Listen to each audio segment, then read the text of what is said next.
A couple years ago, I noticed a pattern when it came to reading messages on my phone. I'd have to tilt it just the slightest to adjust how my eye saw the screen. I'd have to squint a bit to focus in on the words. I tried my best to ignore it. Then one night, I found myself expanding the font on the article I was reading, and I realized it was time for me to face the inevitable. I needed glasses. I went to an eye appointment where the doctor confirmed it, but she told me I not only needed them to read, I also needed them to drive. Sure enough, I'm the proud wearer of progressive lenses. If I want to focus on literally anything, near or far, I need these to help me do it. Isn't that just like faith? We tend to think of faith in terms of putting blind trust in something, when more often than not, our faith is not blind. Our experience and what we know informs who and what we decide to put our faith in. This summer, we're helping kids realize that when they focus on what they know, they can put their faith in what they don't. We'll talk about faith like this: trusting in what you can't see because of what you can see.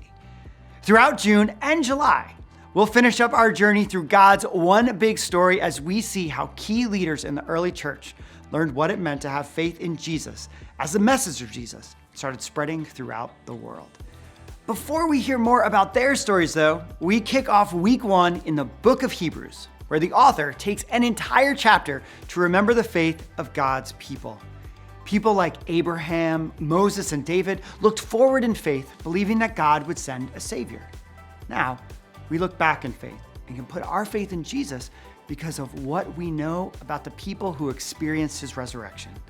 Bottom line, you can know Jesus, even though you've never seen him. Our memory verse comes from this chapter as well. Throughout June, kids will focus on learning Hebrews 11:1. Faith is being sure of what we hope for. It is being sure of what we do not see. This is the perfect verse to capture what we hope all kids will understand about faith.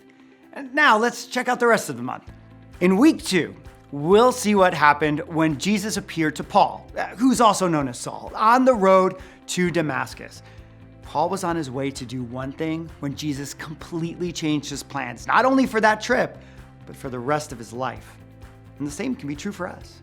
Bottom line, knowing Jesus changes the way you see everything. Then in week 3, we'll continue Paul's story as we find out what happens when he meets another Jesus follower named Ananias. Ananias knew Paul's reputation for arresting people who believed in Jesus. When God told him that Paul would be coming over, he must have been at least a little bit nervous. But Ananias also believed that Jesus could change anyone and trusted that God would take care of him.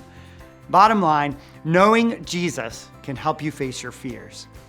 We'll finish up June with another one of Jesus' closest followers, Peter. As a good Jewish person, Peter would have been sure to eat the right things, follow the rules, and never go into the home of a Gentile, a person who wasn't Jewish. But through a dream and some messengers, Peter realized that God was orchestrating exactly what would happen next. Peter goes to the home of a Gentile named Cornelius, where he discovers that the story of Jesus really is for everyone. Bottom line, knowing Jesus changes the way you see others. We can't wait to see how kids get to experience faith in Jesus this summer. We're just getting started. July has some great stories as well that you won't want to miss. So we'll see you then.